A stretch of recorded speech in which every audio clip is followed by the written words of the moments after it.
Assalamualaikum warahmatullahi wabarakatuh. Man sholat subha fi jama'atin, siapa yang sholat subuh berjamaah, summa qa'ada yadhkurullah, setelah sholat subuh jangan keluar masjid, duduk zikir. Kalau tidak ada pengajian, baca Quran. Kalau ada pengajian, duduk. Kalau mengantuk, tidur. Sampai terbit matahari, hatta tatlu asyams. Setelah terbit matahari, dinunukan sholat maghrib jam berapa? 6.15. Jam berapa Pak Imam? 6.17. Pak Imam yang paling pasti. Sampai jam 6.17. Mudah cara mengingatnya. Kalau maghrib dinunukan 6.30 sampai 6.30. Sekarang waktu maghrib berubah sampai 6.17. Berarti kita ngajinya sampai jam 6.17. Sholat subuh berjamaah, duduk berzikir mengingat Allah sampai terbit matahari. Susah mau ngelihat matahari waktu syuruk kapan? Lihat aja maghrib. Tapi tidak sama di seluruh daerah. Khusus di daerah beberapa kawasan itu memang sama seperti sholat maghrib. Maka sampai jam 6 nanti 17, lalu kemudian kita sholat sunat 2 rakaat. Namanya sholat sunat isyraq. Nama waktunya syuruk. Nama sholat sunatnya isyraq. Dalil hadisnya hadis hasan. Tidak ada ikhtilaf antar ulama. Ada dalam kitab Sunan At-Tirmidzi. Syaratnya 3. Sholat subuh berjamaah, duduk berzikir mengingat Allah sampai terbit matahari. Sholat sunat isyraq 2 rakaat. Pahalanya faka'annama kanat lahu ka'ajri hajjatin wa umrah. Dapat pahala seperti haji dan umrah. Mudah-mudahan panjang umur, sehat badan, murah rezeki, kita bisa haji dan umrah. Tapi andai tidak bisa, Allah tidak adil, kata orang. Saya tidak punya harta, tidak kaya, tidak punya uang, tidak bisa berangkat haji, bagaimana Pak Ustaz? Jangan berkecil hati. Sholat subuh berjamaah, duduk berzikir dengan Allah sampai terbit matahari. Sholat sunat isyraq. Niatnya usolli sunnatal isyraq raka'ataini lillahi ta'ala. Kita ngaji sampai jam 6.17. Nanti 6.17 Bapak Ibu sholat sunat isyraq semuanya, tidak berjamaah masing-masing. Ketika Bapak Ibu sedang sholat sunat isyraq, disitulah saya pulang diam-diam dari belakang.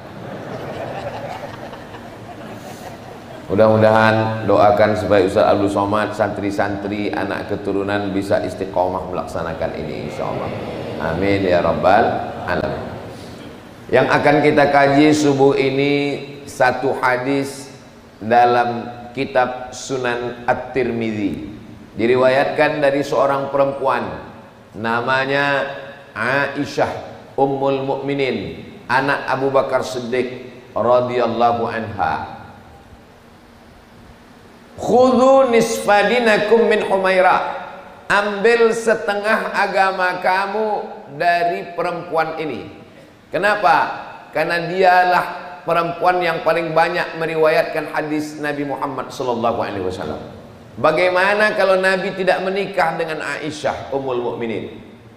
Siapa yang meriwayatkan hadis tentang Nabi tidur? Siapa yang meriwayatkan hadis tentang Nabi mandi?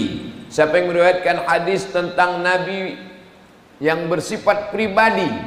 Disitulah salah satu hikmah mengapa Nabi menikah dengan perempuan yang cerdas, hafalannya kuat, otaknya, daya tangkapnya, ijtihadnya.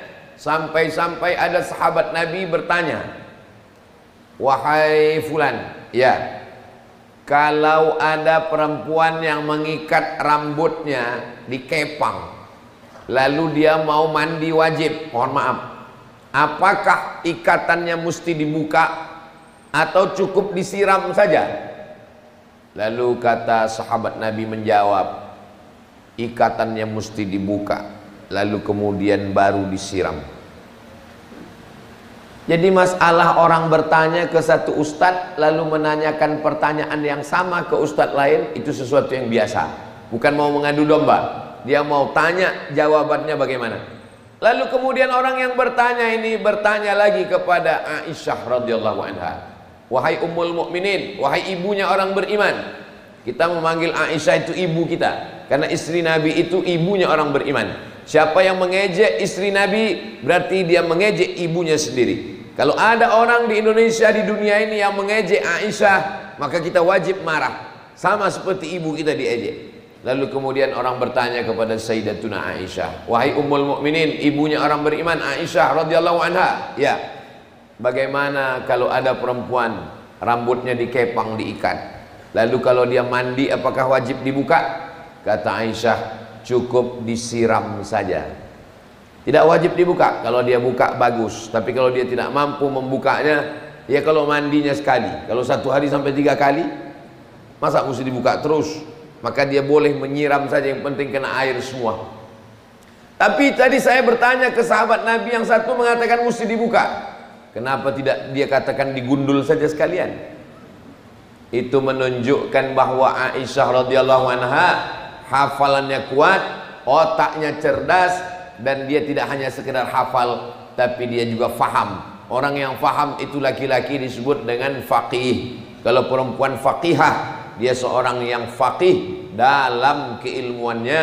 Mudah-mudahan anak perempuan kita pun juga belajar agama, hafal Al-Quran, terjaga kehormatannya, dan dia bisa mengajarkan ilmu yang baik untuk umat dan bangsa ke depan, insyaallah. Amin ya rabbal alamin. Hadis ini diriwayatkan oleh Aisyah radhiyallahu anha. Qala Nabi sallallahu alaihi wasallam, Nabi bersabda, ma'amila ibnu Adam min amalin yauman nahri ahabbu ilallah. Tidak ada amal yang paling disukai Allah dari manusia pada hari nahar. Hari nahar itu maksudnya tanggal 9 itu hari Arafah, tanggal 8 hari Tarwiyah, tanggal 9 hari Arafah, tanggal 10 hari nahar. Tanggal 8 hari Tarwiyah, tanggal 9 hari Arafah, tanggal 10 hari Nahar. Bisa diingat? Ingat baik-baik, karena ini akan keluar pada UAS, ujian akhir semester. Tanggal 8 hari Nahar, tanggal 8, saya sendiri pula yang lupa. Tanggal 8 hari Tarwiyah, ketika semua jamaah haji menuju Mina, hari Tarwiyah namanya. Mudah-mudahan kita diberikan kesempatan berangkat haji, amin ya Allah. Tanggal 9 hari Arafah, karena semua jamaah berkumpul di padang Arafah. Malam yang paling mulia sepanjang tahun, malam Lailatul Qadar. Lailatul Qadari khairum min alfi syahri, lebih baik daripada 1000 bulan, 83 tahun malam. Tapi kalau siang, siang yang paling mulia adalah 9 Zulhijjah.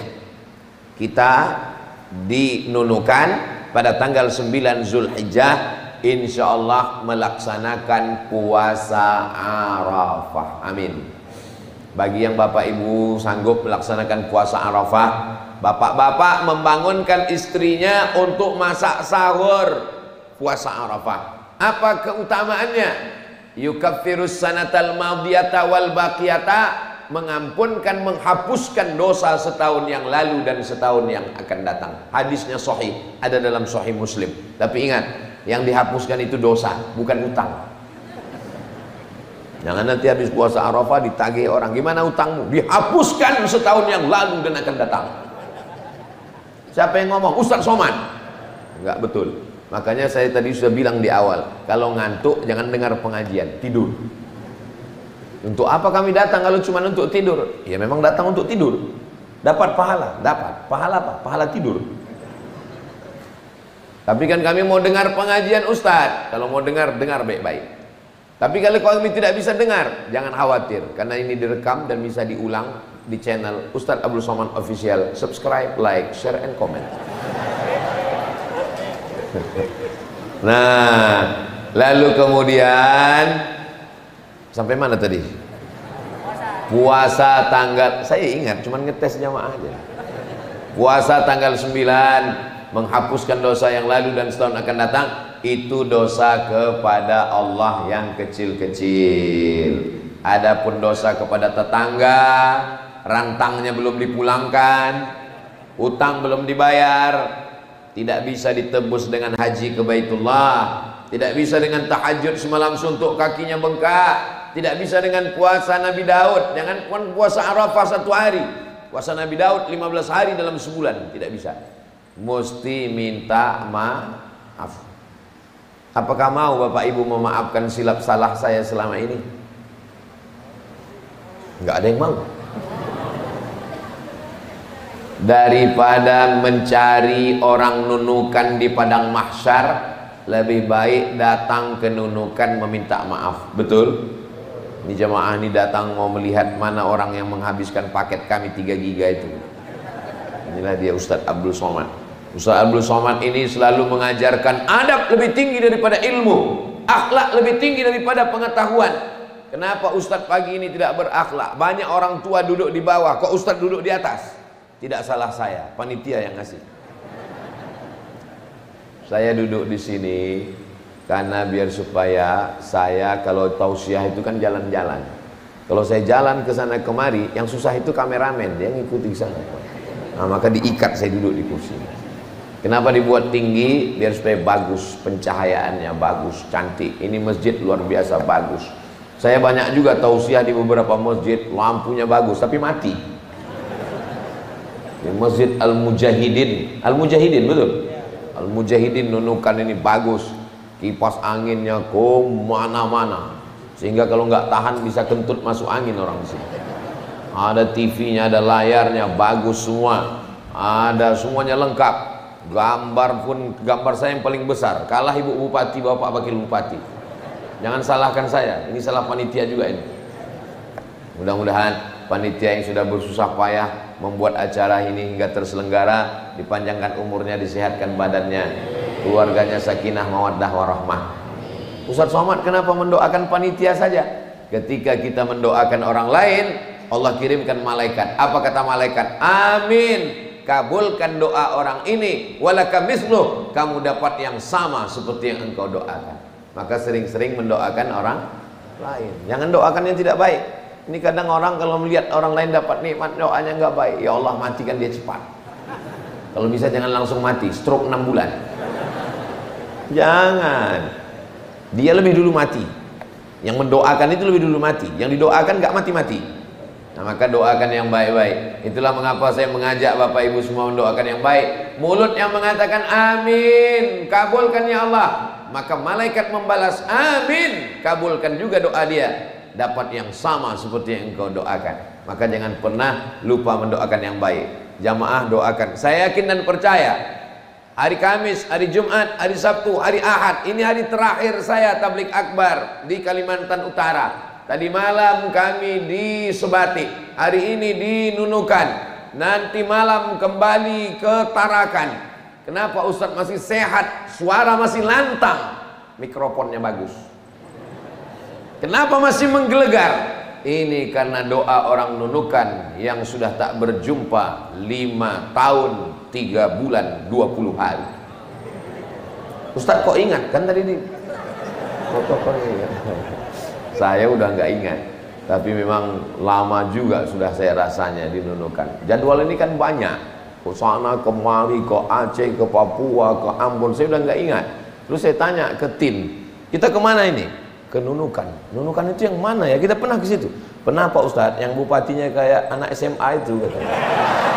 Mana ada yang timnya ingat, saya nggak ingat. Timnya ingat. Oh iya, Nunukan Kalimantan Utara, perbatasan, atasnya itu kan dekat arah ke Tawau, saya bilang. Iya. Itulah pertemuan kita. Sampai mana tadi ngajinya?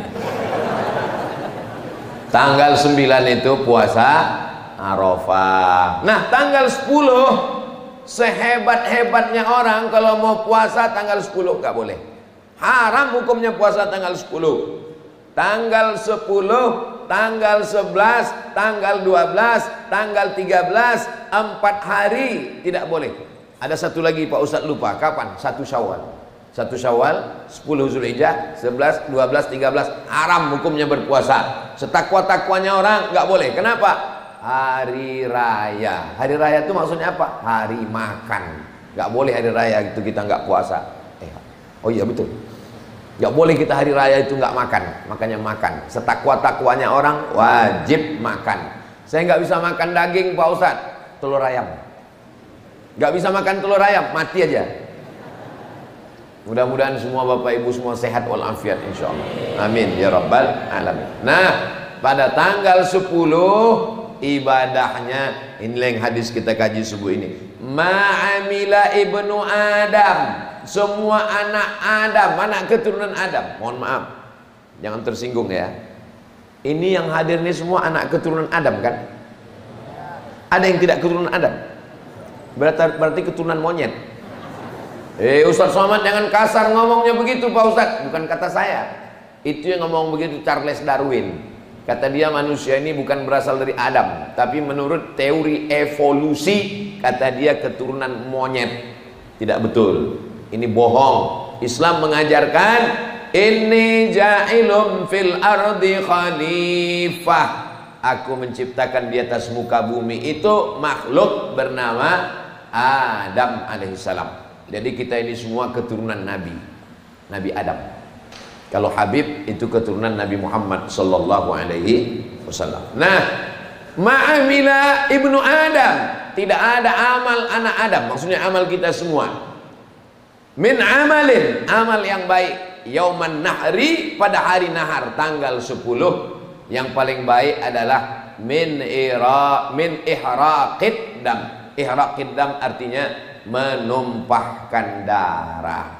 Yang dimaksud dengan menumpahkan darah adalah menumpahkan darah kambing, darah lembu, darah kerbau, darah sapi, darah onta. Itu yang disebut dengan ibadah kurban. Wa innahu la yu'ta yaumal qiyamah. Nanti hewan kurban yang disembelihnya itu akan didatangkan hari kiamat. 3. Biquruniha, tanduknya. Wa as'ariha, bulunya. Wa aslafiha, kukunya. Tanduk, bulu, kuku. Kenapa yang didatangkan itu tanduk, bulu dan kuku? Kenapa tidak didatangkan dagingnya, hatinya, limpanya, jantungnya? Kenapa yang didatangkan itu tanduknya, bulunya, kukunya? Karena tanduk, bulu, dan kuku adalah sampah dibuang. Saya belum pernah lagi diundang jamaah, Ustaz Somad, nanti selesai acara silakan datang ke rumah, ada gulai bulu. Belum pernah. Ustaz kami sudah masakkan, Ustaz suka makan sup kan? Ya, ini ada Ustaz, sup apa? Sup kuku. Enggak ada. Yang ada sup tulang ada. Saya kalau dikasih sup tulang agak menolak. Masa tulang makan tulang? Bi quruniha, tanduknya, wa as'ariha, bulunya, wa azlafiha, kukunya. Apa maksudnya? Sedangkan sampah yang dibuang, bulunya, kukunya bersaksi. Apalagi dagingnya yang dimakan saudara kita fakir miskin. Wa inna dama la yaqa'u minallah bimakan qabla an yaqa'a minal ardi. Ketika disembelih, darahnya menetes jatuh ke tanah. Biasanya dialas pakai batang pisang batu bata. Bismillahi Allahu Akbar. Berapa lama darahnya itu menetes jatuh ke tanah? Tidak sampai 1, 2, 3 detik. Tik, jatuh ke tanah. Ada yang lebih cepat daripada tetesan darahnya. Wa inna dama la yaqa'u minallahi bimakan qabla an yaqa' minal ardi. Sebelum darahnya menetes ke tanah, ampunan Allah sudah sampai kepada orang yang berkorban. Selama ini kita minta ampun kepada Allah, beristighfar. Astaghfirullah Rabbal baraya. Astaghfirullah minal khataya. Astaghfirullah Rabbal baraya. Astaghfirullah minal khataya. Selesai sholat, Tuan Imam tadi mengajak kita beristighfar. Astaghfirullahaladzim, astaghfirullahaladzim, astaghfirullahaladzim, alladzi la ilaha illa huwal hayyul qayyum wa atubu ilaih. Bagus. Tapi yang paling bagus adalah cara beristighfar, meneteskan darah sebelum darahnya jatuh ke tanah. Kita sudah dapat ampunan Allah. Mudah-mudahan kita dibukakan pintu rezeki sehingga nanti bisa berkurban insyaallah. Amin. Fatibu biha nafsan, sucikan, bersihkan diri kamu dari dosa-dosa dengan berkurban. Makanya Nabi Muhammad SAW tidak pernah absen berkurban walau sekalipun. Dia tiap tahun kurban. Adik-adik yang masih muda, mudah-mudahan bisa berkurban tiap tahun insyaallah. Doakan supaya Ustadz Somad, anak cucu keturunannya, dan kita semua bisa berkurban tiap tahun insyaallah. Amin. Man wajada sa'atan, siapa yang rezekinya lapang, duitnya banyak, mampu, walam yudha'i, tapi dia tidak berkurban, fala yaqrabanna musallana, jangan dekat-dekat tempat sholat kami. Nabi marah, Nabi ngancam, siapa yang punya duit nggak mau berkurban, jangan datang kemari. Menurut ilmu usul fikih, kalau ada ancaman itu berarti hukumnya wajib, maka kurban itu hukumnya wajib menurut hadis ini. Mana hadis dalil lain? Nabi tidak pernah meninggalkan kurban, maka karena Nabi tidak pernah meninggalkan kurban, setiap tahun berkurban terus, maka begitu hukumnya wajib karena muwazabah. Muwazabah artinya terus menerus, tidak pernah ditinggalkan. Sesuatu yang dilakukan Nabi terus menerus tidak ditinggalkan, maka hukumnya wajib. Hukum berkurban itu wajib, lawan daripada wajib adalah haram. Orang yang tidak berkurban berarti berdosa, maka berkurban hukumnya wajib menurut mazhab Hanafi. Baru agak lapang dada sedikit. Oh, mazhab Hanafi ternyata. Makanya kalau dengar ceramah Ustaz Somad jangan sampai koma, sampai akhir, sampai ujung. Yang tadi jantungnya udah mau meletup, wajib Hanafi. Aduh, agak lapang sedikit. Mazhab Syafi'i Pak Ustaz, sunat muakkad.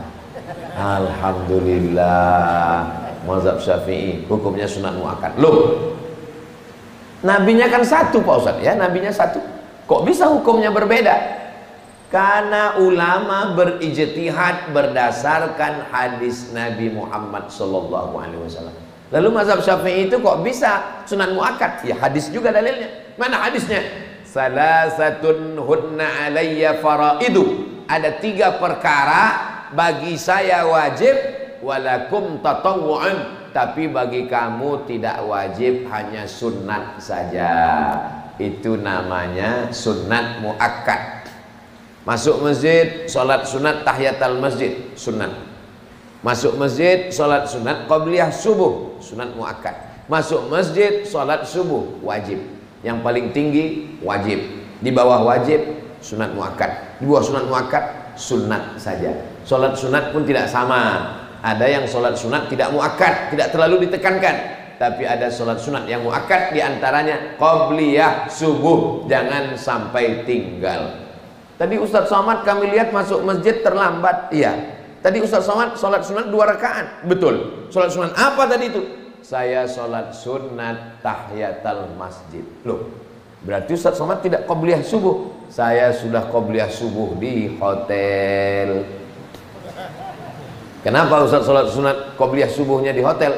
Saya khawatir dalam beberapa kali kejadian sampai masjid langsung sholat subuh, ketinggalan qabliyah subuh.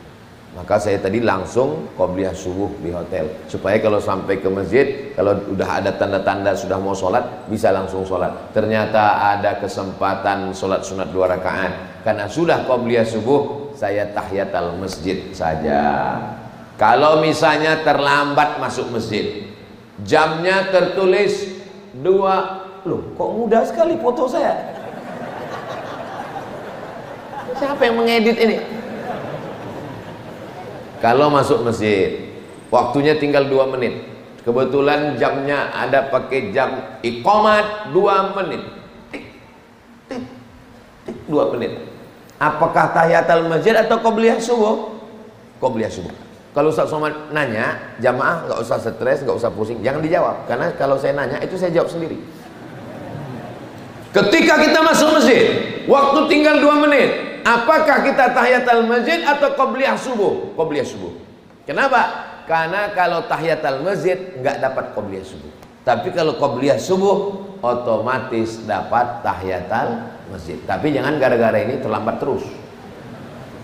Jangan besok pas mau sholat, Allahu Akbar, Allahu Akbar. Istrinya nanya, abang nggak ke masjid? Nyantai aja, tunggu aja kira-kira 2 menit lagi mau koma. Lo kok nyantai? Ya kata Ustaz Somad kan, ini saya nanti disalahkan orang. Yang paling bagus datang ke masjid sebelum azan, tahiyat al masjid, duduk zikir, baca Quran, iktikaf. Setelah azan, sholat sunat qabliyah. Rakaat pertama, qul ya ayyuhal kafirun. Rakaat kedua, qul huwallahu ahad. Allahus Asmaul Husna itu As-Somad. Sedangkan ini adalah Abdus Somad, hamba Allah Subhanahu wa taala. Nama yang paling bagus adalah nama yang disandingkan dengan Asmaul Husna, Abdul Rahman, Abdul Rahim, Abdus Somad. Lalu kemudian pahala qabliyah subuh, rakaat al-fajri qabliyah subuh, nama lainnya salat sunat fajar. Salat sunat fajar dengan qabliyah subuh sama. Khairum minad dunya wa ma fiha. Lebih baik daripada dunia dan seisinya. Karena saya khawatir takut ketinggalan, maka saya 2 rakaat di hotel supaya kalau sampai ke masjid langsung salat subuh tidak berkecil hati.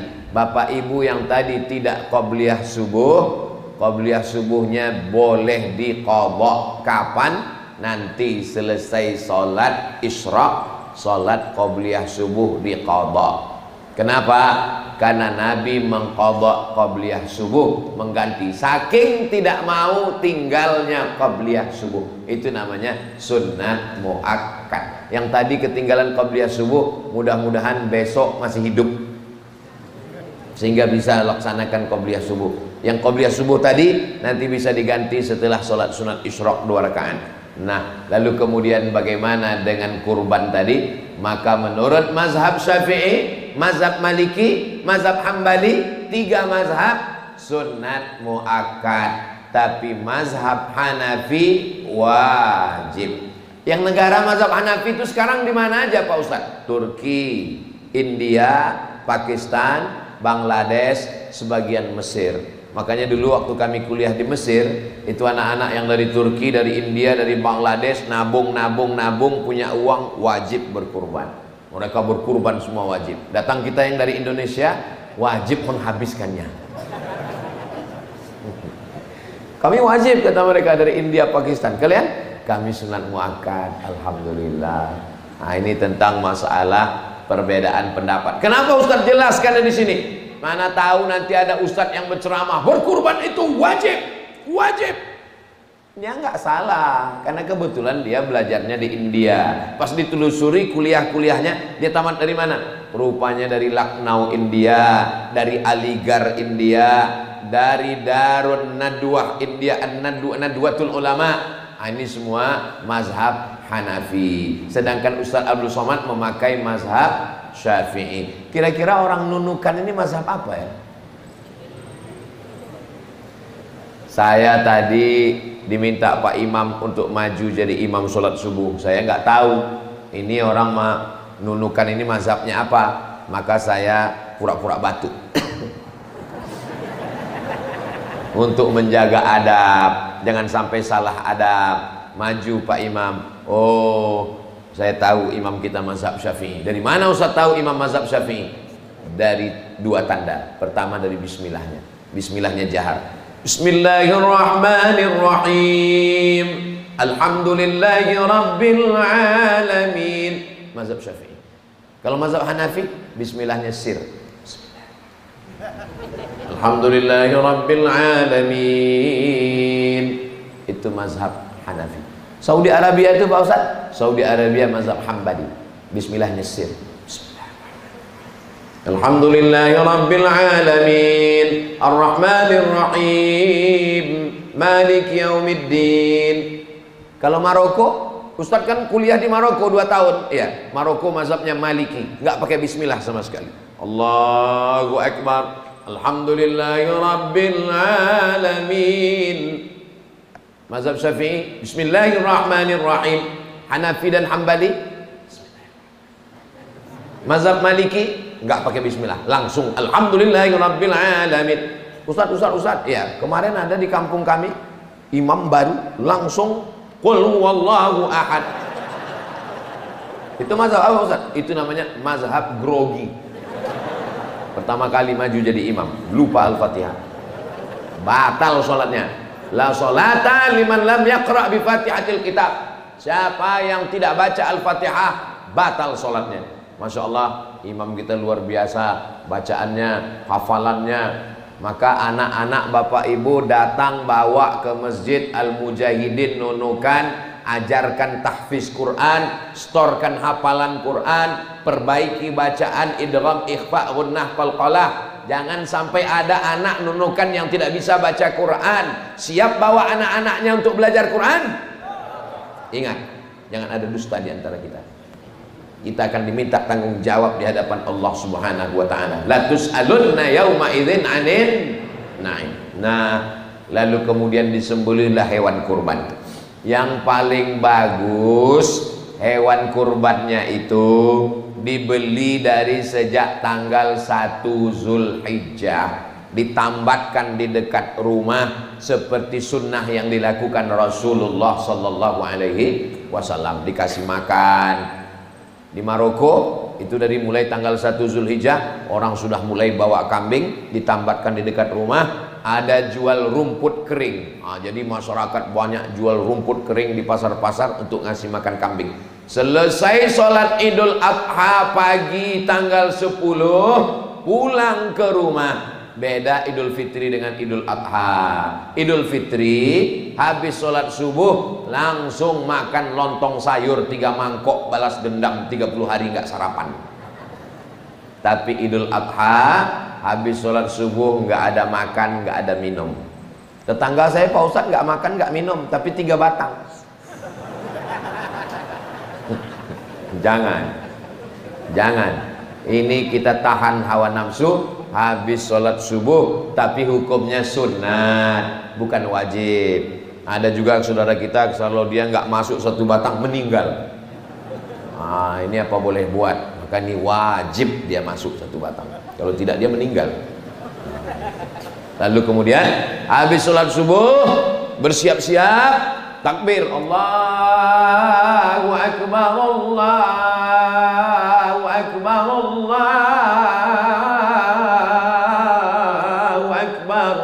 La ilaha illallah wallahu akbar, Allahu akbar walillahil hamd. Banyak. Biasanya itu di masjid-masjid kita dari mulai maghrib sampai subuh nggak berhenti takbir, semangat luar biasa. Pas kita ke masjid nggak ada orang. Kok ada? Rupanya flash disk. Jangan sampai flash disk. Nanti kita khawatir flash disknya masuk surga, orangnya masuk neraka. Maka latih anak-anak kita untuk bertakbir dari mulai maghrib petang malam tanggal 9 sore sampai tanggal 10, tanggal 11, tanggal 12, tanggal 13, 4 hari takbir non-stop. Bukan hanya di rumah, bukan hanya di masjid, di mana-mana. Ibu-ibu yang sambil masak rendang, Allahu Akbar, La ilaha illallah. Dicicip juga garamnya, jangan sampai nggak dikasih garam. Nah, ini kadang banyak orang bertakbir hanya di rumah saja. Bapak yang kebetulan mau silaturahim sama teman-teman, sama kawan-kawan, bawa motor takbir, Allahu Akbar, Allahu Akbar. Pas lampu merah jumpa sama kawan, agak kareba, La ilaha illallah, madeceng. Nah, lalu kemudian setelah pulang dari sholat Idul Adha, ambil hewan kurban, arahkan ke arah kiblat, kepalanya ke sebelah kiri, kakinya ke sebelah kanan. Bismillah, Allahu Akbar. Pisaunya dari bawah ke atas atau dari atas ke bawah? Kalau dari atas ke bawah, darahnya naik ke atas. Makanya selalu ditutup pakai daun pisang, karena pisaunya yang dari atas ke bawah. Tapi kalau di bawah ke atas, dari bawah naik ke atas, nah itu darahnya turun ke bawah ke ujung pisau. Saya teori aja. Saya ini orang yang paling lembut hatinya. Nggak pernah seumur hidup motong ayam. Nggak sampai hati saya melihat ayam itu mati. Saya ini suara aja menggelegar. Tapi kalau masalah motong ayam pun saya nggak sampai hati. Jadi Ustaz tadi ceramah katanya motong teknisnya begini. Memang saya pernah motong karena saya ikut pelatihan bersama Juleha. Juleha itu perempuan Pak Ustaz, juru sembelih halal. Pelatihan. Ustaz Somad, Ustaz jangan cuma ceramah aja. Motongnya gini Pak Ustaz, dari bawah naikkan ke atas Pak Ustaz. Oke, siap. Selesai sholat Idul Adha saya diajak motong. Ustaz siap motong. Tentu kita malu bilang nggak siap kan? Kita Ustaz siap saya bilang. Tapi dalam hati saya, ya Allah mati lagi sekali. Oh, tapi karena kamera sudah menyala, oke Ustaz, 1, 2, 3, siap potong, siap saya bilang, tarik. Bismillahirrahmanirrahim. Ada videonya, cari di YouTube, cari Ustaz Somad motong kurban, ada, masih ada insyaallah. Oh, motong kurban. Wal awwal wal akhir, itulah yang pertama dan terakhir. Hanya untuk konten aja. Setelah itu saya tidak berani. Maka Bapak yang punya keberanian memotong, segera buat pelatihan, hubungi sahabat-sahabat saya dari juru sembelih halal, maka mereka akan mengajarkan cara potong yang baik. Bagi yang sudah ikut pelatihan, alhamdulillah. Untuk pertama, ke batang pisang aja dulu. Batang pisang. Jangan langsung ke sapi. Takutnya sapinya nggak mati, Bapak pingsan. Ada orang punya keberanian luar biasa, tapi nggak punya ilmu. Potong, begitu selesai dipotong, dibuka talinya, sapinya tegak lagi. Kenapa? Rupanya yang putus baru urat makan, urat napasnya belum putus. Itu menyiksa binatang. Begitu dibuka talinya, sapinya berdiri. Langsung dipanggil Ustadz minta ruqyah. Katanya sapinya diganggu jin. Kata jin, kami nggak pernah ganggu sapi. Maka urat napas sama urat makan mesti putus dua-duanya, ditarik dengan pisau. Idza dzabhtum fa ahsinuz dzabhah. Kalau kamu menyembelih, sembelih dengan baik. Bagaimana cara menyembelih dengan baik? Falyuhidda syafratahu. Pisaunya mesti tajam. Kalau Bapak nanti ke Pekanbaru, singgah ke rumah saya, itu banyak sekali golok-golok di atas itu. Lebih 20 biji golok. Dan tidak pernah dipakai. Untuk apa? Mempersiapkan kalau ada maling masuk. Nauzubillah, nauzubillah, nauzubillah. Tujuannya karena banyak jamaah yang mengasihi. Mereka tahu saya suka golok, dikasihnya hadiah. Cara mengetes tajamnya, ambil kertas. Kalau dia sudah tajam seperti pisau silet, maka itu tajam. Jangan seperti tahun-tahun lalu viral video motong kambing, sapi pakai pisau dapur, nggak putus-putus. Menyiksa binatang. Menyasah-asah pisaunya, jangan di depan mata kambing. Ada seorang sahabat Nabi mengasah pisau di depan mata kambing. Nabi marah. Apa kata Nabi? Aturidu antumitaha mautatin. Apakah kamu membuat kambing ini mau mati berkali-kali? Jangan asah pisau di depan mata kambing sapi. Pucat kambing itu. Agama Islam ini agama yang rahmatan lil kambing. Kambing tidak boleh ditakuti, sapi tidak boleh ditakuti. Kalau kambing, sapi saja tidak boleh diteror, apalagi suami. Jangan sampai nanti diambil golok kurban. Bang, ini golok kurban, awas. Wal yuhidda syafratahu, tajamkan pisaunya. Wal yurih zabihatahu, buat binatang itu mati tenang. Sekali tarik, putus 2 urat, habis darahnya keluar. Karena di darah itulah segala bakteri, penyakit. Sekarang banyak binatang yang tidak disembelih dengan baik, binatang yang mati karena tersedak. Diambil air keran, diputar, dimasukkan selang ke mulutnya, akhirnya binatang, sapi, kerbau, lembu, kambing mati tersedak. Kenapa mereka melakukan itu?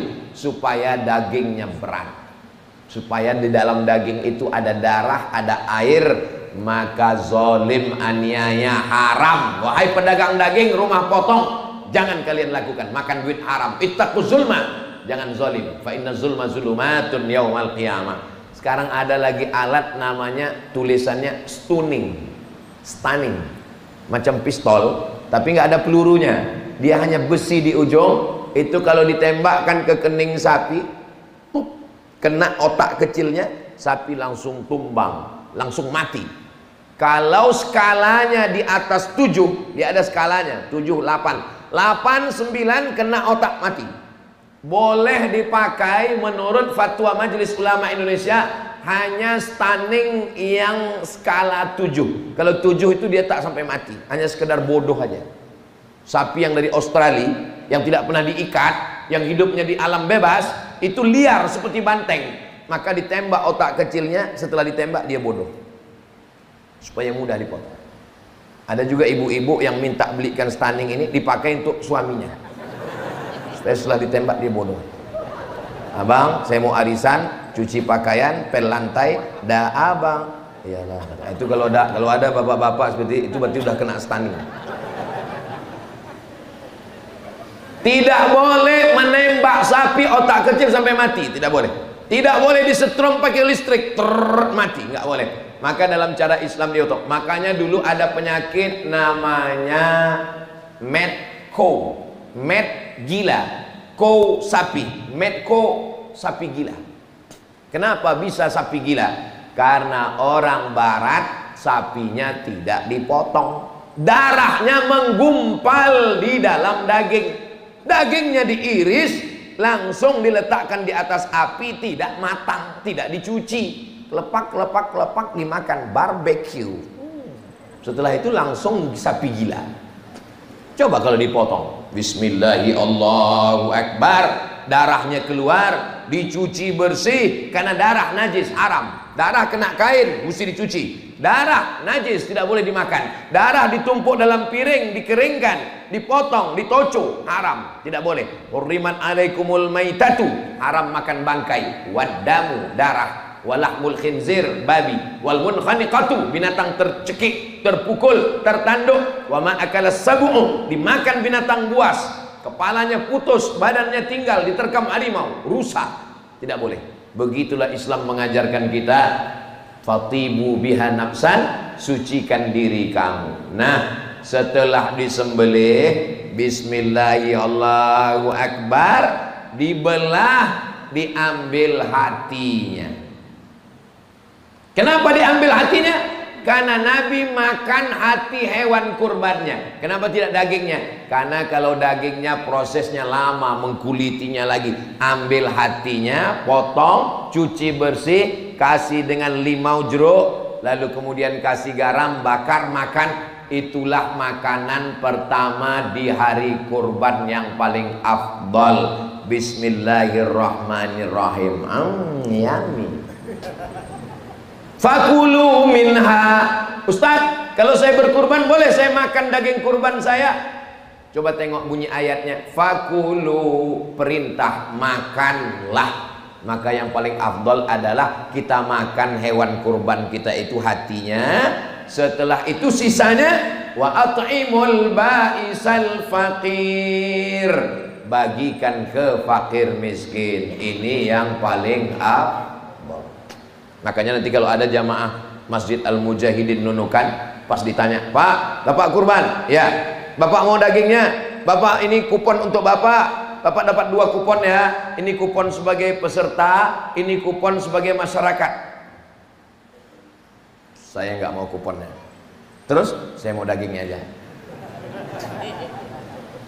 Yang paling bagus Pak, yang paling bagus Bu, jangan diambil, serahkan semua ke fakir miskin. Tapi kalau dikasih, diterima. Ustadz sendiri kalau dikasih nggak ada tolak daging, yang ada tolak bala.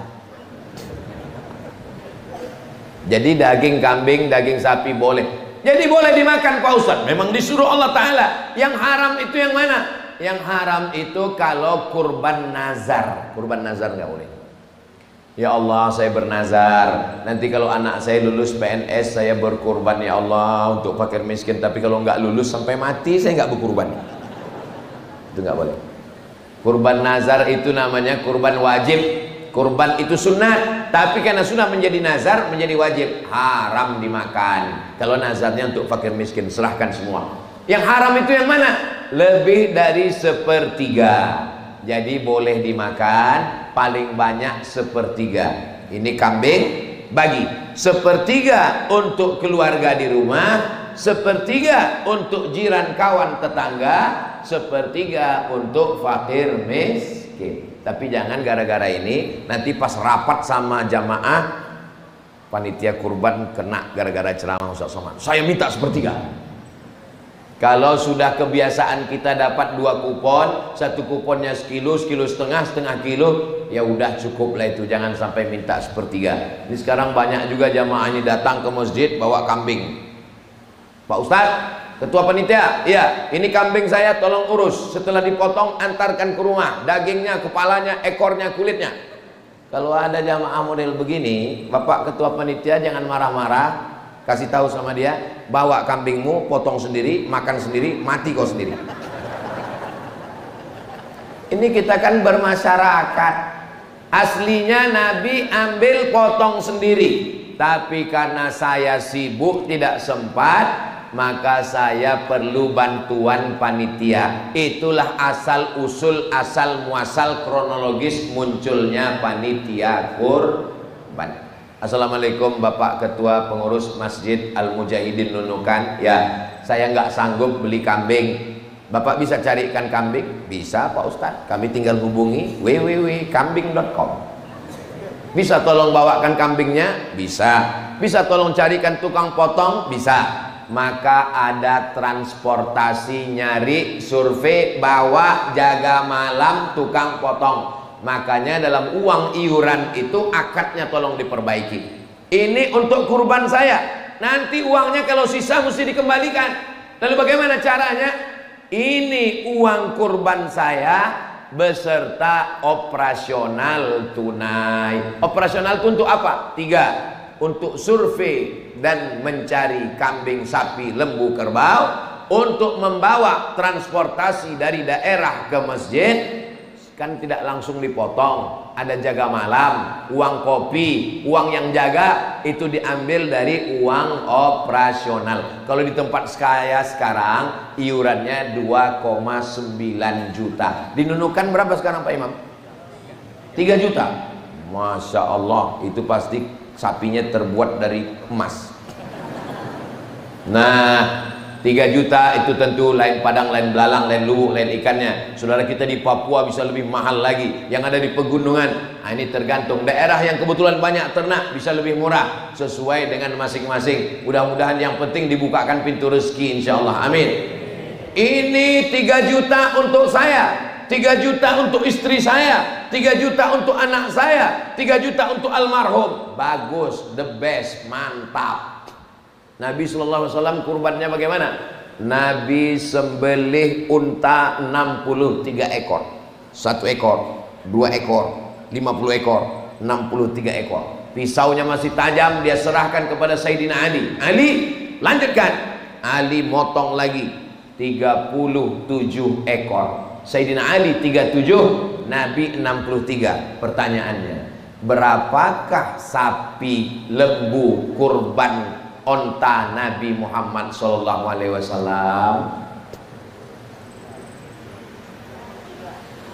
Kalau Tuan berteman-teman dengan teman ke Tanjung Katung, memang susah. Kalau jamaah belum sarapan, memang susah diajak berhitung.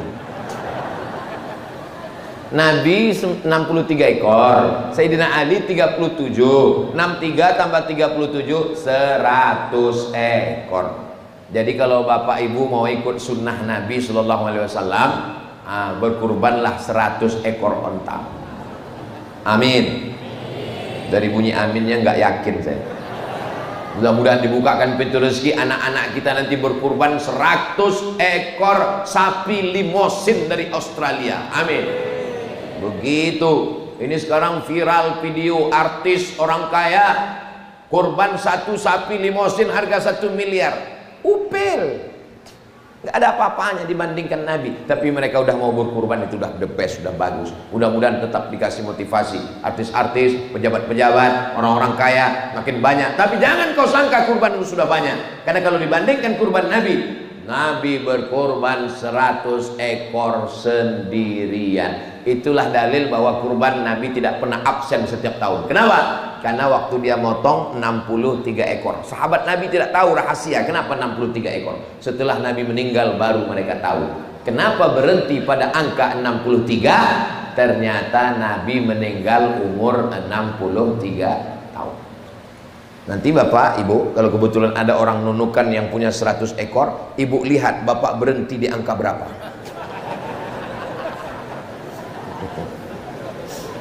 Bapak Ibu yang dimuliakan Allah Subhanahu wa taala. Nah, kira-kira Nabi Muhammad itu orang kaya atau orang miskin? Orang kaya. 100 ekor onta sendirian, orang kaya. Yang miskin itu siapa? Umat Nabi Muhammad. 1 ekor sapi dibagi 7, sapinya kurus. Pas rapat sama panitia bolak-balik, tolong saya antarkan dagingnya, pahanya, kepalanya, ekornya. Makan aja lah sendiri.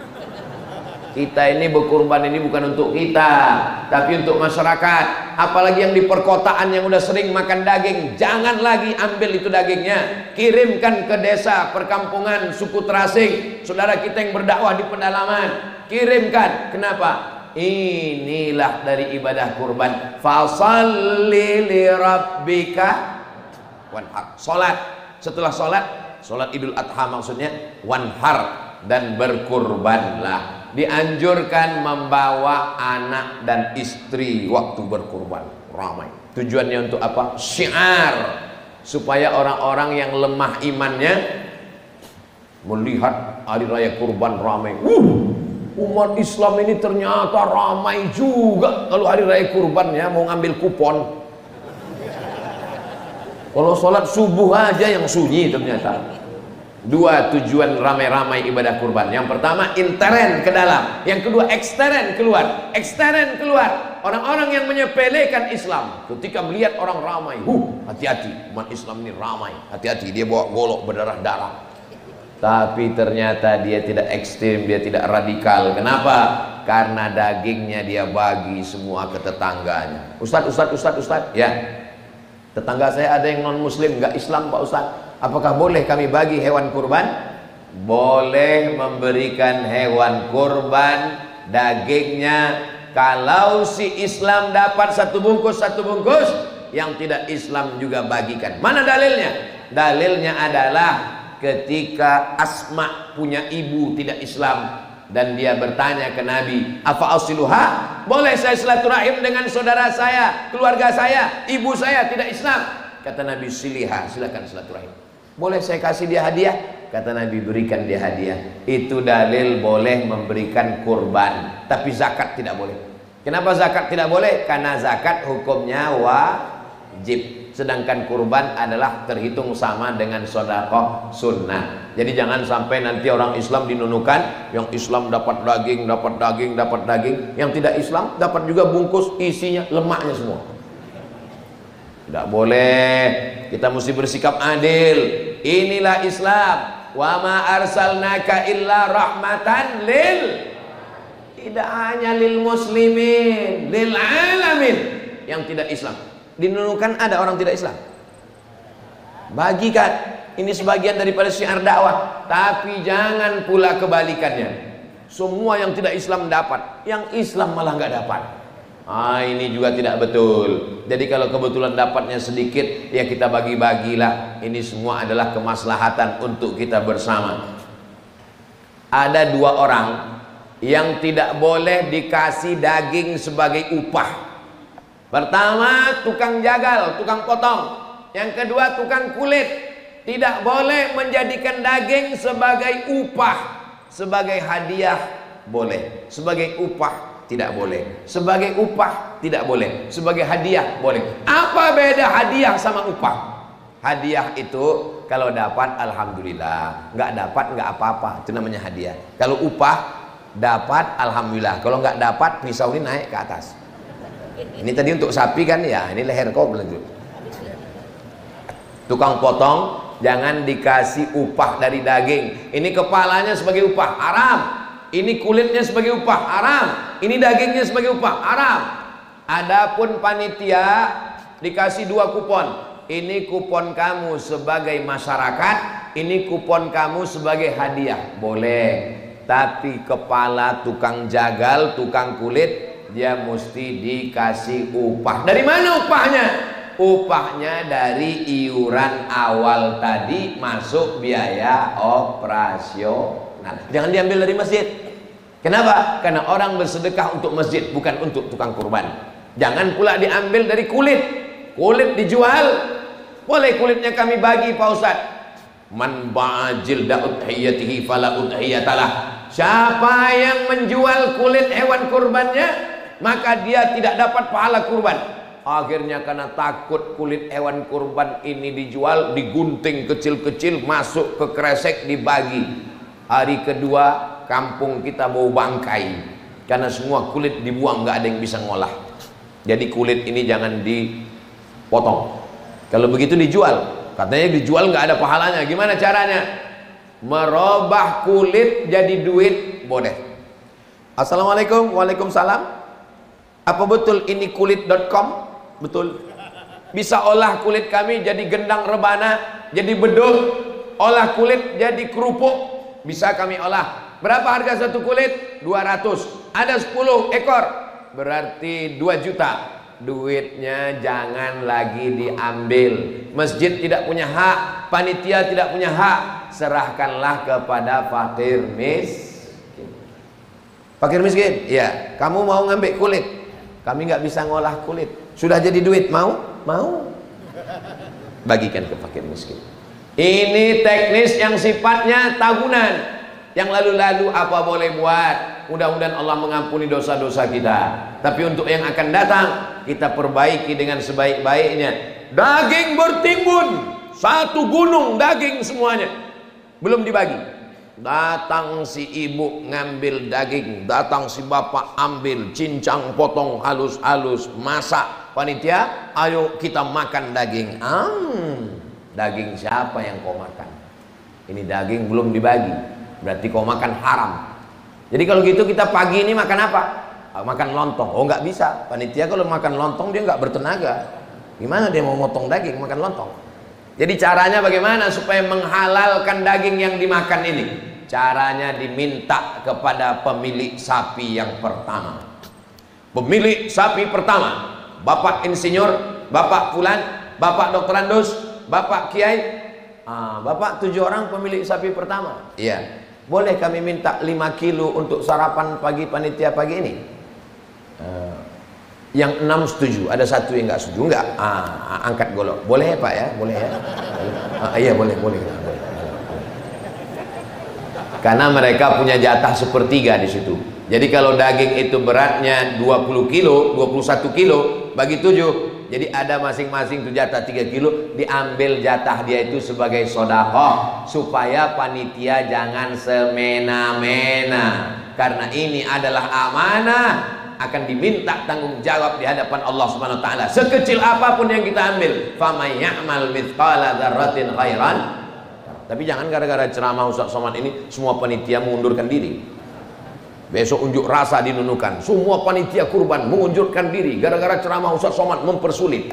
Insya Allah ini semua untuk menjaga kita. Insya Allah mudah-mudahan penyelenggaraan hewan kurban tahun ini lebih baik daripada tahun-tahun sebelumnya. Insya Allah yang belum membayar setoran hewan kurban, bayarkan segera, setorkan segera. Ingat, malaikat maut sudah di pelabuhan.